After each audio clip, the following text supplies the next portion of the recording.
Welcome to The Explainer. Today, we're jumping right into a highly unconventional, deeply provocative spiritual treatise. We are looking at a 2010 text by an author named Xu Feng, titled On Sexuality Again. And get ready, because this text completely flips traditional spiritual teachings on their head. I mean, it fundamentally challenges centuries of orthodox thought regarding human nature and the divine. Okay, let's dive into this. What if the most beautiful thing in the universe has been misunderstood since the dawn of time? This right here is the core premise we're exploring today. The author argues that since time immemorial, humanity has completely misjudged sexuality, basically treating it with shame and restriction, when, according to him, it should actually be revered above absolutely everything else. And the text certainly doesn't pull any punches in making its point. Just listen to this quote. Sex is the most beautiful phenomenon in the universe. Hence, sex is Buddha. Buddha is sex. Just let that sink in for a second. This is a radical equating of human sexuality and Buddhahood. The author establishes right out of the gate that to demean or insult sex is, in his view, literally demeaning and insulting the divine itself. To really grasp this, we have to look at the massive paradigm shift the text demands. Xiao Feng claims the historical view, treating sex as ugly, dirty, or immoral, has fundamentally degraded humanity. In complete contrast to that, his elevated perspective frames sexuality as pure, noble, pristine, and fundamentally Buddha. He's arguing that humanity's traditional view has essentially inverted good and evil, completely confusing beauty with ugliness. So, how exactly does the author justify this immense shift in perspective? Well, he points directly to human biology, framing it as an intentional, divine gift. The text explains that our physical bodies, specifically male and female attraction, and the harmonious structure of our reproductive organs, are a deliberate design by what he calls the ancestral Buddha, or the greatest creator. It's not framed as some biological accident, but as a pure expression of the creator's benevolence.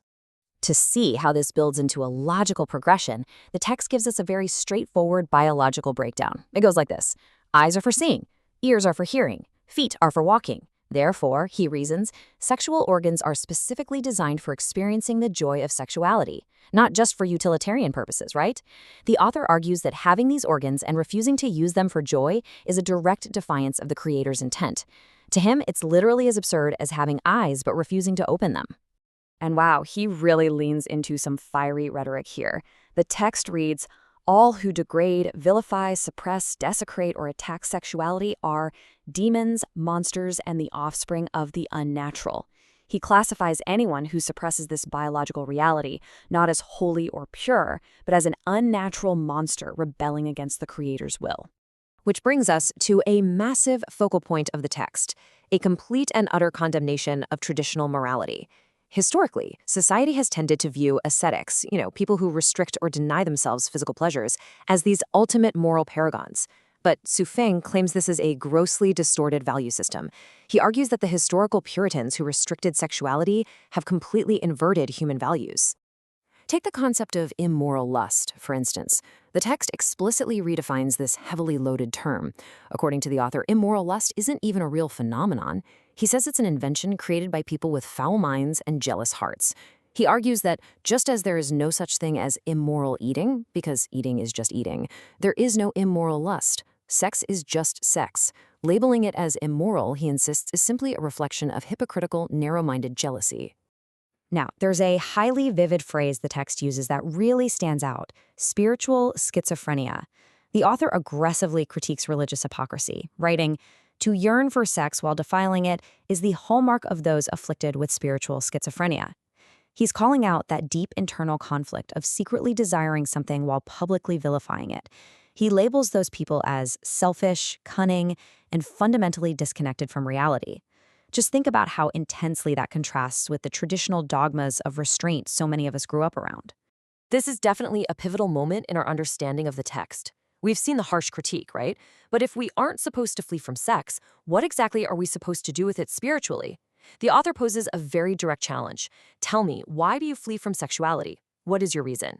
Let's look at how he replaces those old ascetic ideas with his own unique spiritual mechanics. Well, first off, the author vehemently rejects the popular spiritual goal of transcending sexuality. To him, transcendence is an absolute illusion, just utter nonsense. He states that advocates of this ascetic idea aren't becoming noble or moral at all. Rather, they are despicable hypocrites leading others astray and actively rebelling against paradise. To really drive this home, the text completely deconstructs orthodox religious practices. He gives a list of things that, according to Shufeng, absolutely do not make you a Buddha. Things like chanting the Buddha's name, reciting scriptures, fasting, observing strict precepts, or even almsgiving. The author claims all of these traditional rigid mechanics are entirely futile on their own if you don't first perceive your own innate true nature.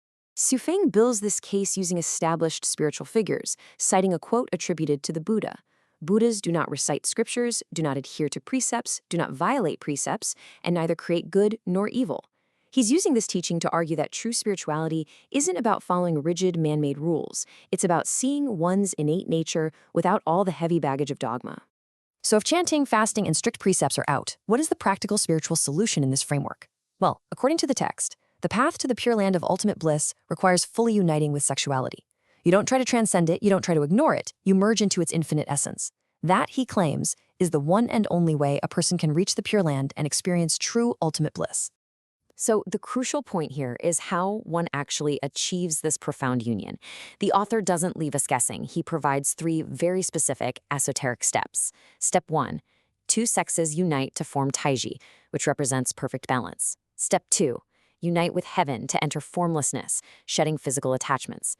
And step 3, unite with Tao to become chaos, merging entirely back into the universe's primal origin. He's literally mapping out a metaphysical journey where physical intimacy is the vehicle for entering the divine, formless void. As we reach the dramatic conclusion of the text, the tone shifts significantly. The author moves away from these philosophical, biological, and metaphysical arguments and makes a startling, sweeping divine declaration. It's no longer just a theory or a critique. This manifesto transforms into a hardline ultimatum for the reader. In a truly radical self-revelation, the author boldly states, "I am deiform Buddha, the messenger of the greatest creator. Anyone seeking the creator's way must follow my teachings." He draws an incredibly hard line right here.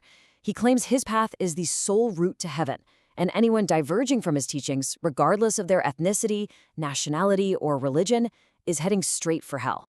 Which leaves us with a pretty monumental question to ponder as we wrap up. When a spiritual text upends traditional morality to elevate human desire, how does it reshape our understanding of dogma itself? We've just navigated a text that takes what historically has been deemed a flaw or a sin and elevates it to the ultimate divine act, ending with an absolute claim to universal authority. It's a fascinating lens into how radical redefinitions of morality can challenge everything we think we know about spiritual structures. Thank you so much for joining me on this explainer, and I'll leave you to think on that.